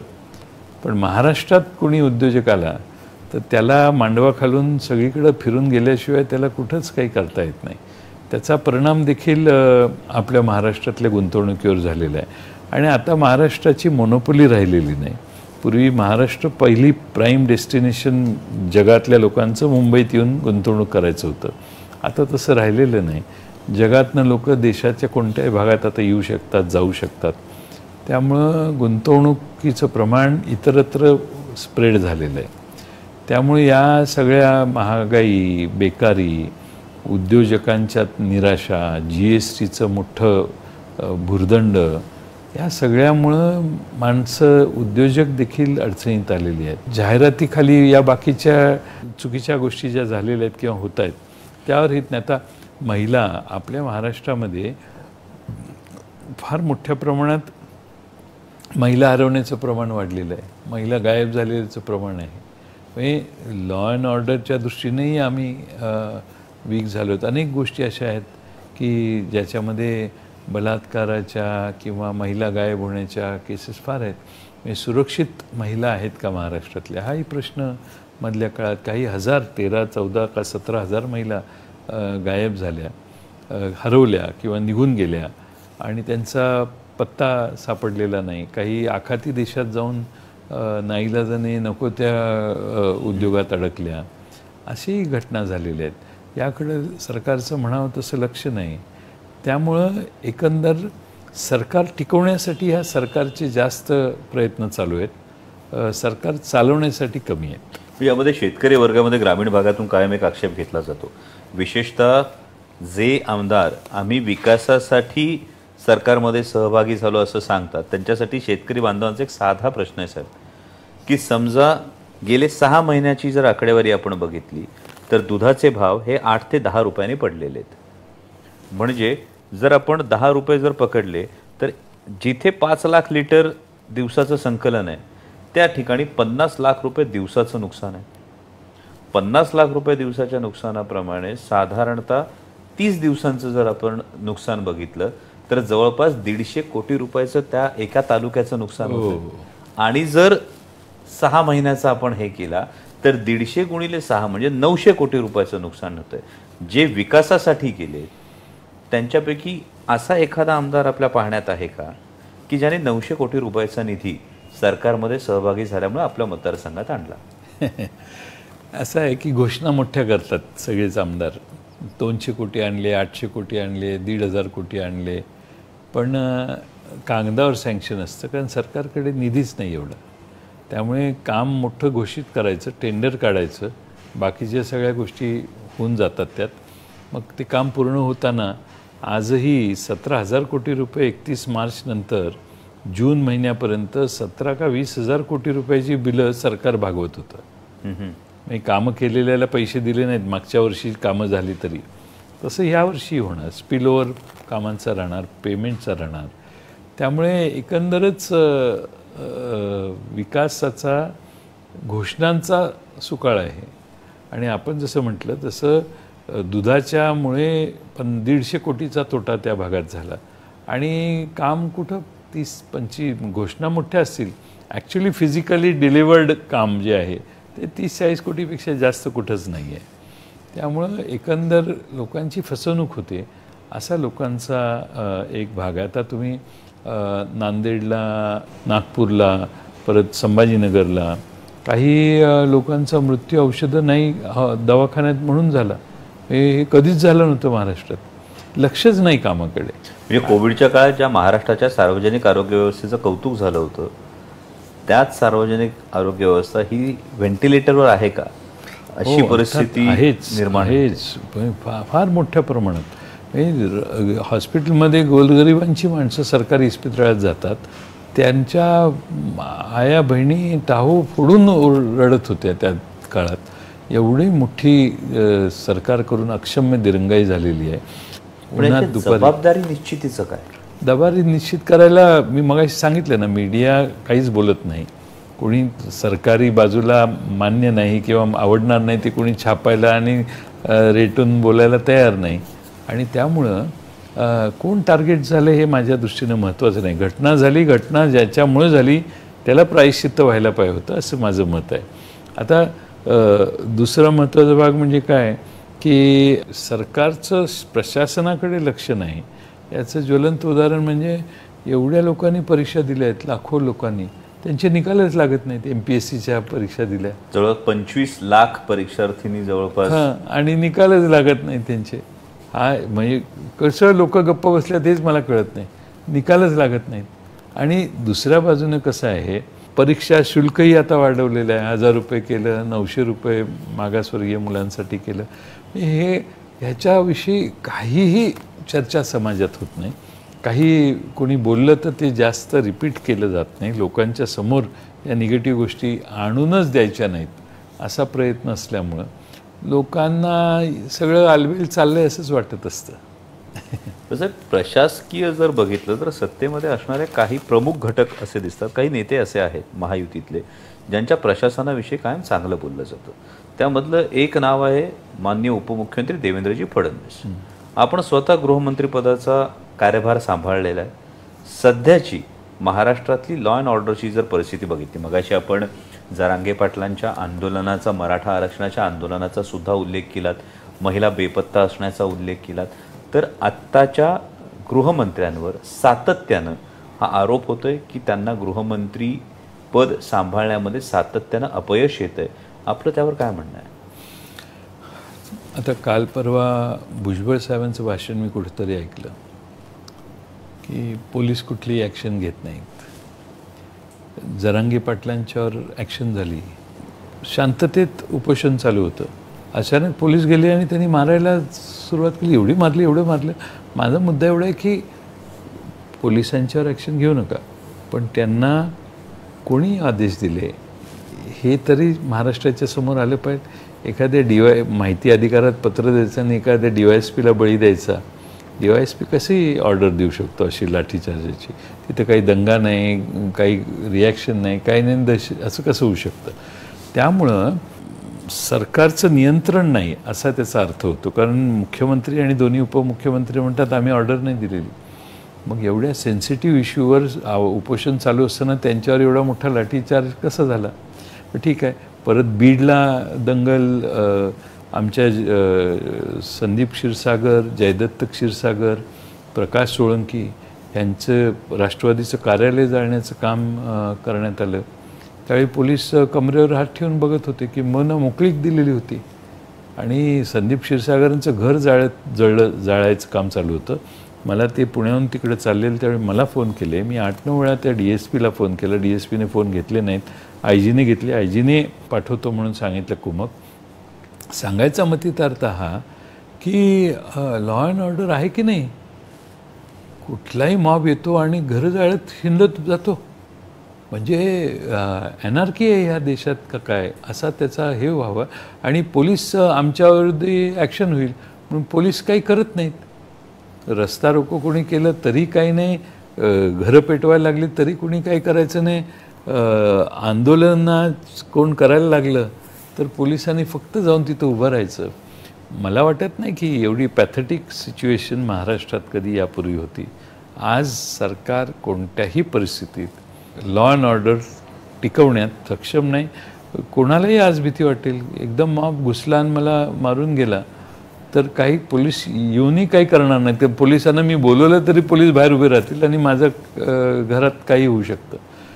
अशी सिच्युएशन आज तयार व्हायला लागली. आज संदीप क्षीरसागरांच्या घर जाळण्यात आलं, धक्का येतो असा. लोकप्रतिनिधीचंच घर जाळायला लागले लोक.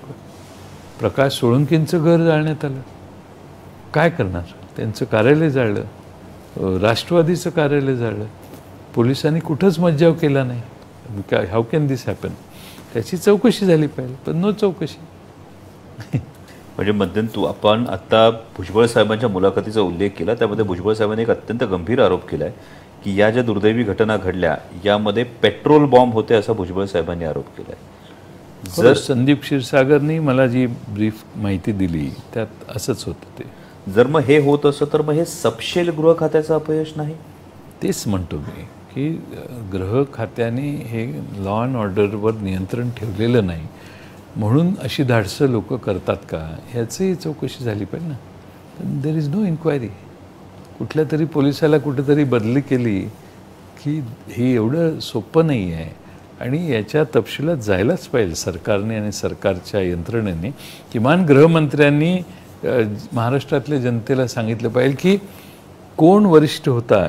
DSPनं दिली, IG ने दिली का उपमुख्यमंत्री गृहमंत्र्यांनी ऑर्डर दिली का मुख्यमंत्र्यांनी दिली, हे सांगितलंच पाहिजे. DYSP आणि हे लोकल साईडवर असणारे जे आहेत ते दंगल नाही, कोणी मारहाण करत नाही, कोणी हे ते उपोषण निगोशिएशन चालले आहेत उपोषणाचे, तुमचे अधिकारी सोडवायला गेले ते उपोषण, असं कसं होऊ शकतं. त्यामुळं मला असं वाटतं की नवीन प्रश्न समाजात तयार करण्यासाठी जाणीवपूर्वक काही गोष्टी महाराष्ट्रात गेल्या काही महिन्यात चालू आहेत आणि नरेटिव्ह बदलायचं आणि धर्माधर्मात आणि जाती जातीत तेढ निर्माण करायची आणि त्या तेढ निर्माण केल्यावर त्याच्यावर पोळ्या भाजून घ्यायचं काम काही लोक करू इच्छित आहेत असं मला वाटतंय. हे अत्यंत धक्कादायक आहे खरं तर. हो. पण आता मराठा समाजाची एक भूमिका समोर येते. जरांगे पाटलांच्या उपोषणानंतर मराठा आरक्षणाचं ठिकठिकाणी साखळी उपोषण झालं. त्यानंतर OBC समाजाची भूमिका समोर येते, धनगर समाजाची भूमिका समोर येते. राष्ट्रवादी काँग्रेस पक्ष म्हणून एकूण आरक्षणाविषयी प्रदेश अध्यक्षांची भूमिका काय? असं आहे की मराठा समाजाची अनेक वर्षापासून मागणी आहे. त्यावर सरकारने निर्णय केला पाहिजे, जो काही निर्णय त्यांना करायचा आहे तो. राज्याच्या मंत्रिमंडळात भुजबळ साहेब मंत्री आहेत, ते देखील जाहीरपणाने मुख्यमंत्री जरांगे पाटलांना जाऊन जे आश्वासन देतात किंवा जे बोलणं करतात त्याच्यापेक्षा वेगळी भूमिका राज्याच्या मंत्रिमंडळातील एक ज्येष्ठ मंत्री मांडतायत, जाहीरपणानं मांडतायत. आणि त्यामुळं आम्ही तर विरोधी पक्षात आहे. आम्हाला मराठा समाजाला, धनगर समाजाला आरक्षण दिलं पाहिजे. ओबीसींच्या संदर्भात ज्या ओबीसी समाजाच्या भावना आहेत त्याही जपल्या पाहिजेत, याबद्दल कोणाचीच शंका नाही.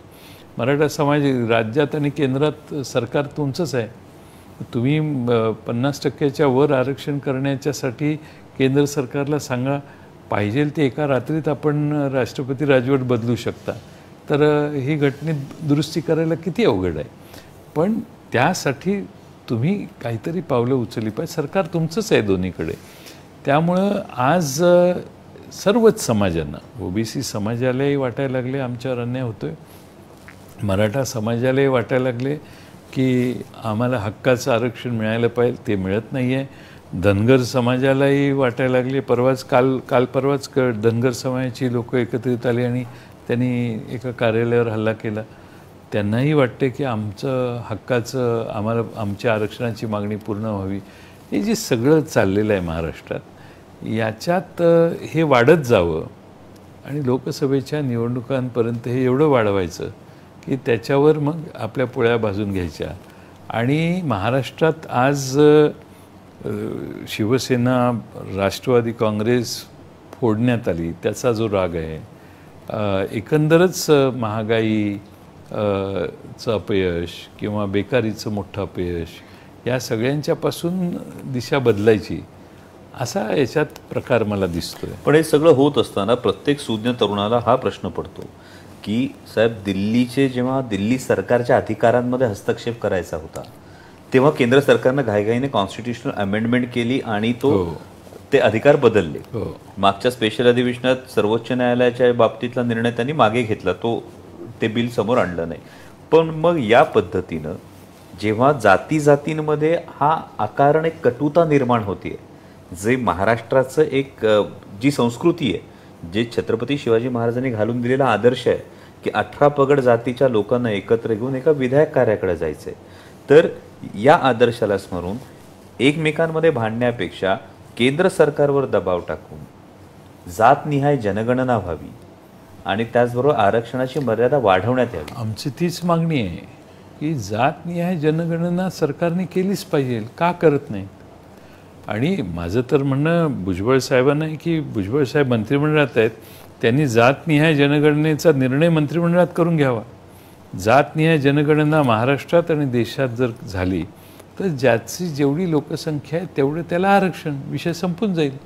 कशाला वेळ लागतो? म्हणजे यावी ही आश्चर्याची गोष्ट आहे की बिहार सारखं राज्य, त्या बिहारला काय बिमारू राज्य म्हटलं जातं, बिमारू स्टेट, ते जर 65% आरक्षण करतात तर पुरोगामी महाराष्ट्राला नेमकं काय अडचण होती? मग काहीच अडचण नाही. झाडीतले शुक्राचार्य आहेत, त्यांच्यामुळं महाराष्ट्रात जनगणना होत नाही.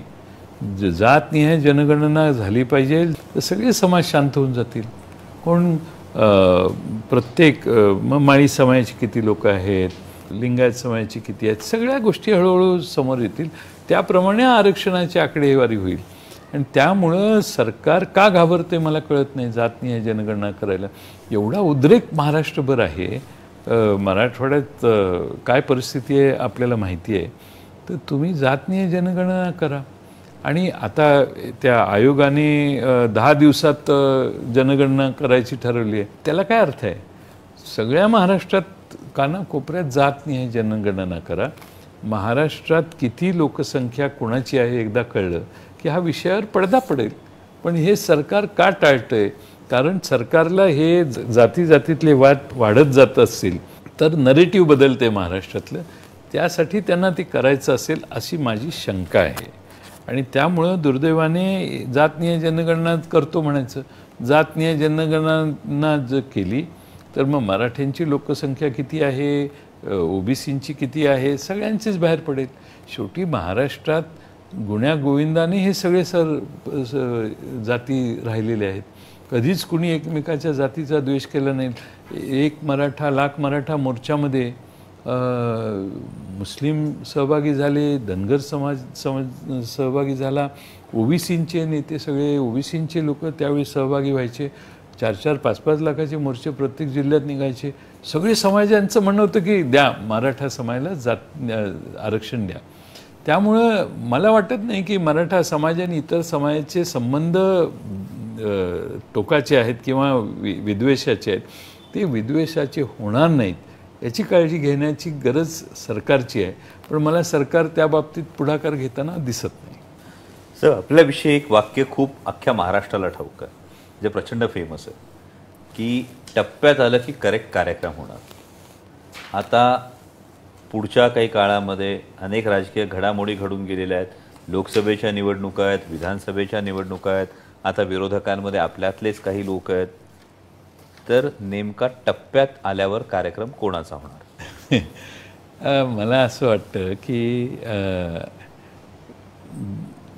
एखाद्या गोष्टीत हात घालायचा असेल तर व्यवस्थित करायचं, अर्धवट लढाई करू नये या मताचा मी आहे. म्हणजे कार्यक्रम सुद्धा व्यवस्थित करायचा, अर्धवट करायचा नाही. एकदा सुरू केला की तो होईल याचा अंदाज आला कीच कार्यक्रम सुरू करायचा, आधी काही करायचं नाही असं माझी सुरुवातीपासून धारणा आहे. लोकांना वाटतं की हा कसा एवढा शांत आहे, पण एकदा सुरू झाल्यावर मग त्याचा शेवटपर्यंत एंड करावाच लागतो आणि करतो आम्ही सगळे. त्यामुळं कधीतरी मी मागच्या निवडणुकीच्या आधी कोणाला तरी सुधीर गाडगीळनाच मुलाखत दिलेली, त्यावेळी हे वाक्य जास्त प्रसिद्ध झालं. आणि हे खरं आहे की एखादी गोष्ट जमणार की नाही याचा अंदाज येईपर्यंत त्यावर काहीच बोलू नये. एकदा ठरलं की मग त्याप्रमाणे कार्यभाग पूर्ण होईपर्यंत अथक परिश्रम तर करावेच लागतात. शेवटी कुठलाही निर्णय, कुठलंही काम पूर्ण व्हायला कष्ट करावे लागतात, पण टप्प्यात आल्यावर कष्ट सुरू करायचे. जर महाविकास आघाडी सरकार स्थापन झालं तर महाविकास आघाडी सरकार हे 2022 गेलं. नेमकं काय कमी पडलं? म्हणजे महाविकास आघाडी सरकार नेमकं कुठं अपयशी ठरलं कार्यकाळ पूर्ण करण्यात? नाही, 3 पक्षाचं सरकार होतं आणि उद्धव ठाकरे मुख्यमंत्री होते. बऱ्यापैकी चाललेलं होतं, पण निधी वाटपात बऱ्याच तक्रारी सुरू झाल्या आणि निधी वाटपाच्या तक्रारीमध्ये प्रत्येक थोडासा आग्रहीपणा प्रत्येक बाजूचा व्हायला लागला आणि त्याच्यावरून ती धसपूस झाली सुरुवातीला. पण तरी देखील सगळं व्यवस्थित चाललेलं होतं. पण काहींना काही लिमिटेशन्स होती, काहींच्यावर वेगळ्या प्रकारचे दबाव आले आणि त्यामुळे काही लोक सरकारमधून निघून गेली. यामध्ये केंद्रीय यंत्रणांचा मोठा हात आहे. मी स्पष्ट प्रश्न विचारतो, कारण आपल्या लोकसभेतल्या गटनेत्या सुप्रियाताई या सातत्यानं आईसचा उल्लेख करतात. हां, आईस म्हणजे दिल्लीमध्ये आईस विषयी खूप बोललं जातं. आईस म्हणजे इन्कम टॅक्स, CBI आणि ED. अच्छा. तर हा कायम दिल्लीतला एक शब्दप्रयोग आहे, उनको आईस देके ठंडा कर दिया. अच्छा अच्छा अच्छा. तर हा काही हात जाणवतो असं म्हणतात. मला नक्की माहीत नाही त्याच्याविषयी, पण तत्कालीन सरकार पडण्यासाठी काही दबाव वापरण्यात आले आणि ज्यांनी शिवसेना सोडून बाहेर गेले, बाजूला गेले, त्यांच्यावर काही प्रश्नचिन्ह तयार झालेली आणि म्हणून त्यांनी हा निर्णय घेतला असं म्हणतात. पण यामध्ये काही राजकीय पक्षांच्या आमदारांची थेट पत्र आहेत. म्हणजे माझ्या माहितीप्रमाणे आमदार प्रतापराव सरनाईकांचं हे थेट पत्र आहे उद्धव ठाकरे साहेबांना. त्यांनी तर पत्रच दिलेलं की निर्णय घ्या आपण. त्यानंतर जे काही भारतीय जनता पक्षात गेले अशा एका माजी मंत्र्यांनी थेट विधान केलं होतं की आता मी शांतपणे मला आता शांतपणे झोप लागते. हो, तुमच्या भागातलीच आहेत ते नेते. मग हा एवढा हस्तक्षेप जाणवतोय का महाराष्ट्राच्या राजकारणात? आहे, मधल्या काळात झाला नाही असं नाही. आणि खरं म्हणजे पूर्वी राजकीयदृष्ट्या एवढा रॅम्पंट कधी नव्हतं आणि पूर्वीच्या काळात देखील एवढं लक्षात यायचं नाही लोकांच्या. पण आता सर्रास आहे असं लोकांच्यात बोललं जातं. कारण लोकांच्यात हेही बोललं जातं की जे भूमिका बदलतात त्यांच्या बाबतीत कारवाईमध्ये सॉफ्टनेस येतो, पण जे भूमिका बदलत नाहीत त्यांच्याविषयी कारवाईमध्ये तो स्ट्रिक्टनेस कायम असतो. तसं अनुभवाने लोक बोलत आहेत आता, असं अनुभवाने लोक म्हणतात. पण साहेब, 2019 साली एकूण 4 राजकीय पक्ष महाराष्ट्राच्या राजकीय रिंगणात होते. आता 2024 मध्ये 6 राजकीय पक्ष असतील. हो. तर महाराष्ट्राची जनता झुकतं माप कोणाला देईल, महाविकास आघाडी की महायुती?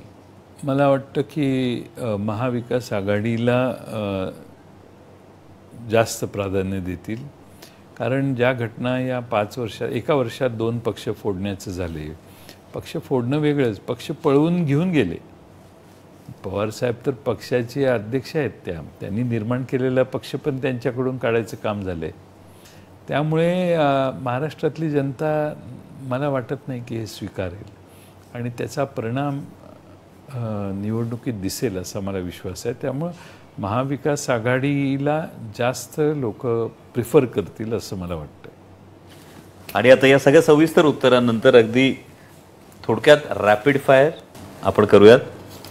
मागच्या 30 वर्षात महाराष्ट्राचा सगळ्यात कार्यक्षम मुख्यमंत्री कोणता? विलासराव देशमुख. त्याच्या आधी पवारसाहेबांच्यावर मी काम नाही केलेलं, ज्यांच्यावर काम केलं आहे मंत्रिमंडळात त्यात विलासराव देशमुख कार्यक्षम, विषय लगेच कळायचा त्यांना. जयंत पाटील साहेबांना कुठं काम करायला आवडेल, लोकसभा की विधानसभा? विधानसभा. दिल्लीत गेल्यावर करमत नाही, दिल्लीत काय करायचं हा प्रश्न पडतो, म्हणून अजून तरी मी कधी विचार नाही केला. तुमची सगळ्यात मोठी अचीवमेंट काय वाटते तुम्हाला? सगळ्यात मोठी अचीवमेंट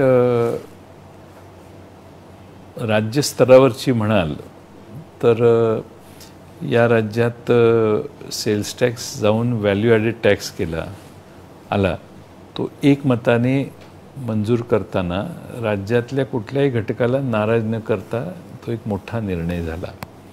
त्याच्यामुळे टॅक्सेशनची पद्धतच देशातली बदलली, तशी महाराष्ट्रात बदलली. आणि त्या काळात अर्थमंत्री असताना राज्यात पूर्ण आर्थिक व्यवस्था दुरुस्त करण्यात, राज्य पूर्णपणाने मूळ पदावर आणण्यात मला यश मिळालं. अर्थात माझ्या सगळ्या सहकाऱ्यांनी, विलासराव देशमुखही मुख्यमंत्री होते, सुशीलकुमार शिंदेसाहेब मुख्यमंत्री होते, त्यांचंही योगदान आहेच त्याच्यात.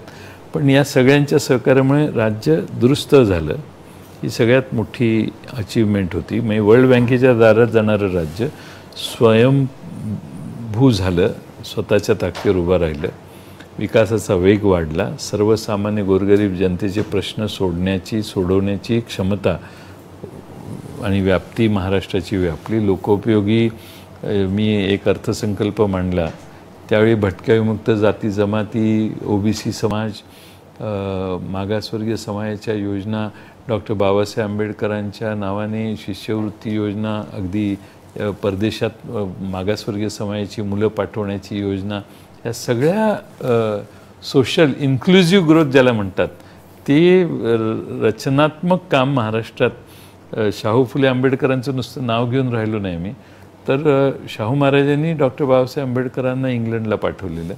तसं तेव्हा महाराष्ट्र सरकारने 50, आता ती संख्या वाढवलेली आहे, पण 50 लोकांना, विद्यार्थ्यांना परदेशात शिष्यवृत्ती देऊन 100% त्यांचा खर्च करायची सुरुवात तेव्हा झाली. अशा अनेक योजना आहेत. माकडवाला समाज आहे, त्यांच्यासाठी देखील योजना काढलेल्या. सगळ्यात मोठी अचीवमेंट अशी आहे की सरकारचं बजेट लोकांच्यापर्यंत, सामान्य लोकांच्या दारात नेऊन त्याला त्याचे बेनिफिट देण्याचं काम हे त्यावेळी फार मोठ्या प्रमाणावर झालं. आणि जलसंपदा विभागात काम करताना मी मराठवाड्यात पाणीची तुटी भरून काढण्यासाठी विशेष काम केले. त्याचे रिझल्ट आता काही वर्षांनी येतील. पण मध्य मराठवाड्यात 19 TMC आणि नांदेडच्या भागात जवळपास 44 TMC अतिरिक्त पाणीचे काम सुरू करण्यासाठी परवानग्या दिल्या. कारण ते हुडकून काढलेला अनामली होती, ती आम्ही दुरुस्त केली. ती एक मोठी मराठवाड्याच्या दृष्टीनं फार मोठी अचीवमेंट झालेली आहे. एवढ्या सगळ्या अचीवमेंट्स नंतर राजकारणातली तुमची खंत? एक खंत अशी आहे की मला 10 महिनेच गृहमंत्री म्हणून काम करायची संधी मिळाली.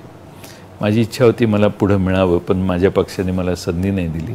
पण मगाशी मी सांगितलं तसं या काळात ज्यांनी आमच्या मुंबईवर हल्ला केला ती माणसं हुडकून परत मुंबईत आणायची आणि त्यांना प्रायश्चित्त द्यायचं, अशी मानसिकता माझी पूर्ण होती. पोलिसातले उत्तमात उत्तम अधिकारी माझ्याबरोबर त्यावेळी काम करत होते आणि मला खात्री आहे की आम्ही ते काही ना काही करून मार्ग करू शकलो असतो. आणि माझी ही धारणा होती की अगदी काही लोकांनी भारताच्या बाहेर राहायचं आणि भारतात धमक्या द्यायच्या, इथल्या बिझनेसमॅनना धमक्या द्यायच्या. दिस इज नॉनसेन्स. त्यामुळे त्याला हे जे म्हणजे गुन्हेगारी जग होतं ते तिकडं राहायचं परदेशात आणि इकडच्या माणसांना लुटायचं, खंडणीचे गुन्हे करायचे, त्याला कर्ब करायला आपण त्यांच्यापर्यंत पोचलं पाहिजे अशी माझी धारणा होती. प्रोॲक्टिव्ह पोलिसिंग करणं ज्याला म्हणतात ते करणं, या बऱ्याच कल्पना होत्या. पण त्या 10 महिन्यानंतर परत मला संधी मिळाली नाही. मी मागितली पण पक्षाने मला दिली नाही. ही माझी फार वर्षापासून खंत आहे. येणाऱ्या भविष्यामध्ये ती नक्की आपण पूर्ण करण्याचा प्रयत्न करणार आहात? संधी मिळाली तर नक्की. माझं पोलिसिंगसाठी माझ्या विशेष काही कल्पना तेव्हाही होत्या, मोठ्या प्रमाणात होत्या. आता साधं उदाहरण सांगतो की एखादं फार प्रचंड मोठी गर्दीने माणसं आली तर हॉर्स माउंटेड पोलीस असतात, याच्यामुळं मॉब कंट्रोल होतो आणि पोलिसाला कळतं कुठं काय चाललेलं आहे ते. त्या सिस्टीम सुरू करणं. एखाद्याने फोन केला पोलिसांना तर विदिन 3 मिनिट्स पोलीस दारात पोचले पाहिजेत, 4 मिनिट्स दारात पोचले पाहिजेत. त्याच्या काही स्टँडर्ड्स तयार करणं, असं भरपूर करता येण्यासारखं आहे. म्हणजे गुन्हा होणारच नाही याच्यासाठी आपण बऱ्याच गोष्टी करू शकतो असं माझं मत आहे. आणि टेक्नॉलॉजी एवढी पुढं गेलेली आहे की गुन्हा झाल्यानंतर पकडणं आणि गुन्हा होण्याच्या आधी त्याला ताब्यात घेणं याच्यात जमीन आसमानाचं अंतर आहे. गुन्हा झाल्यावर काय CCTV कॅमेऱ्यात बघून आपण कधीही करू शकतो. आता काय ती फार अवघड राहिलेलं नाही. पण पोलिसिंग एवढं परफेक्ट पाहिजे. आता मी राकेश मारिया त्याच्याबद्दल काही कोणाची मतं वेगळी असतील, पण माझ्या मनात त्याच्याबद्दल फार रिस्पेक्ट आहे. कारण त्या माणसाला अंडरवर्ल्डमधल्या सगळ्या इन्फॉर्मेशन असायच्या आणि त्याला जर सांगितलं या उद्योगपतीला थ्रेट आली आहे, राकेश जी देखिए, तर तो सांगायचा नाही इसको नहीं है थ्रेट.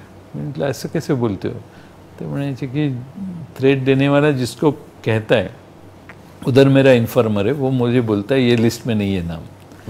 मुंबईचे पोलीस फार त्यांना एकदा व्यवस्थित प्रोत्साहन दिलं तर मुंबईचे पोलीस मुंबईतल्या सगळे गुन्हेगारी उखडून चटकन काढू शकतात असं माझं कॉन्फिडन्स आहे.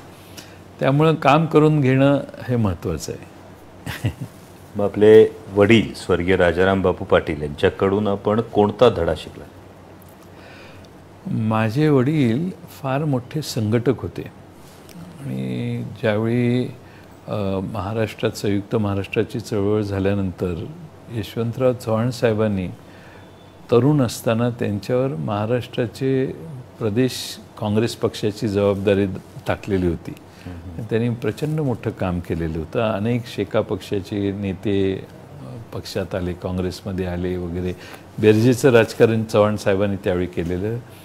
त्यावेळी ते उत्तम संघटक होते आणि मला असं वाटतं की त्यांच्याकडून लोक जोडण्याची कला माझ्यात कमीच आहे, पण त्यांच्याकडं प्रचंड होती. त्यातला काही अंश मी घेण्याचा प्रयत्न केला. पण एक आहे की कुणालाही कठोर झाल्यावर ते कठोरच व्हायचे, पण कुणालाही ते दुखवायचे नाहीत. अत्यंत प्रेमळ होते.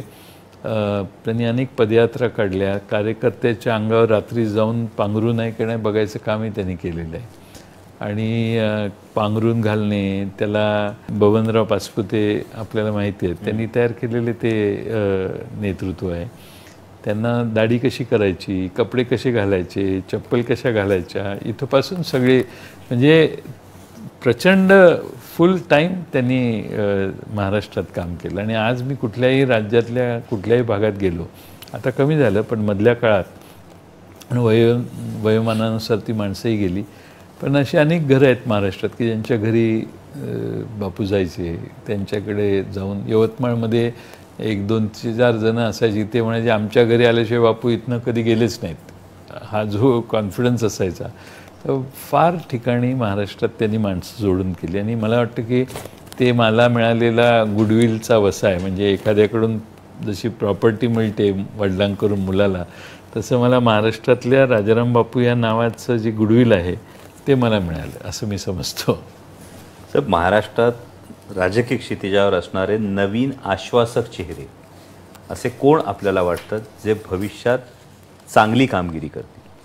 अशी अनेक नावं आपल्याला घेता येतील. काँग्रेसमध्ये बघितलं तर सतीश पाटील आहे, विश्वजित कदम आहेत. शिवसेनेमध्ये आदित्य ठाकरे एक चांगला चेहरा आहे. किंवा आमच्या पक्षातही चांगले चेहरे आहेत. संदीप क्षीरसागर असेल, काँग्रेसमध्ये धीरज देशमुख असेल, अमित देशमुख आहे. किंवा आमच्यापेक्षा सुनील भुसारा एक आमचा आदिवासी सहकारी आहे की जो तरुण आहे. रोहित पवारांचं एक नाव घेता येईल. त्याच्याच पलीकडं प्राजक्त तनपुरेंचं नाव घेता येईल की हे महाराष्ट्रातली प्रणिती शिंदे एक आहे. हे नवीन चेहरे महाराष्ट्राच्या याच्यात आहेत. भारतीय जनता पक्षातही काही चांगली तरुण चेहरे आहेत की जे पुढच्या 10-15 वर्षात महाराष्ट्राची जबाबदारी समर्थपणाने पेलू शकतील असं मला वाटतं. पण या नेतृत्वांना तुमचा सल्ला काय असेल? माझा सल्ला असेल की त्यांच्यापुढे तर फार मोठी आव्हानं आहेत. कारण हे जातीचं राजकारण सुरू करण्याचा जो प्रयत्न होतो तो त्यांनी पुढाकार घेऊन हाणून पाडला पाहिजे. आपण सगळ्यांनी एकच संघ होऊन एकत्रित राहिलं पाहिजे. म्हणजे वेगळ्या पक्षात असो पण समाज दुभंगला नाही पाहिजे याची काळजी केली पाहिजे. नाही तर त्यांना फारच अडचणी पुढच्या 30-40 वर्षात येतील. आणि हे करताना मला खात्री आहे की त्यांनी महाराष्ट्रात सामाजिक ऐक्य ठेवताना आर्थिक प्रगती भारतात महाराष्ट्राची सर्वोत्तम करण्यासाठी लक्ष दिलं पाहिजे. स्वतःच्या मतदारसंघापुरतं मर्यादित यांनी राहू नये. त्यांनी महाराष्ट्रव्यापी काम करायला सुरुवात केली पाहिजे. आणि अर्थात त्यांच्या त्या पक्षात त्यांना मिळणाऱ्या संधीवरही ते अवलंबून असतं. पण आता ह्या नव्या पिढीला भविष्यात सगळीच साधनं उपलब्ध आहेत. आमच्या काळात एवढी साधनं नव्हती. मोबाईल, टी व्ही सगळे एवढी साधनं आहेत की घरात बसूनही लाखो लोकांशी संपर्क साधण्याच्या व्यवस्था आज आहेत. त्यामुळं त्यांनी विचारावर ठाम राहून काम जर केलं तर त्यांची प्रतिमा तयार होईल. आणि प्रतिमा तयार व्हायला त्यांनी मुक्तपणाने बोललं पाहिजे. प्रत्येक घटनेवर भाष्य केलं पाहिजे आणि त्यात त्यांचा ठामपणा दिसला पाहिजे. गुळमुळीतपणा आता लोकांना चालत नाही आणि तो ठामपणा या नव्या पिढीतल्या नेतृत्वाने दाखवला तर लोक त्यांना हळूहळू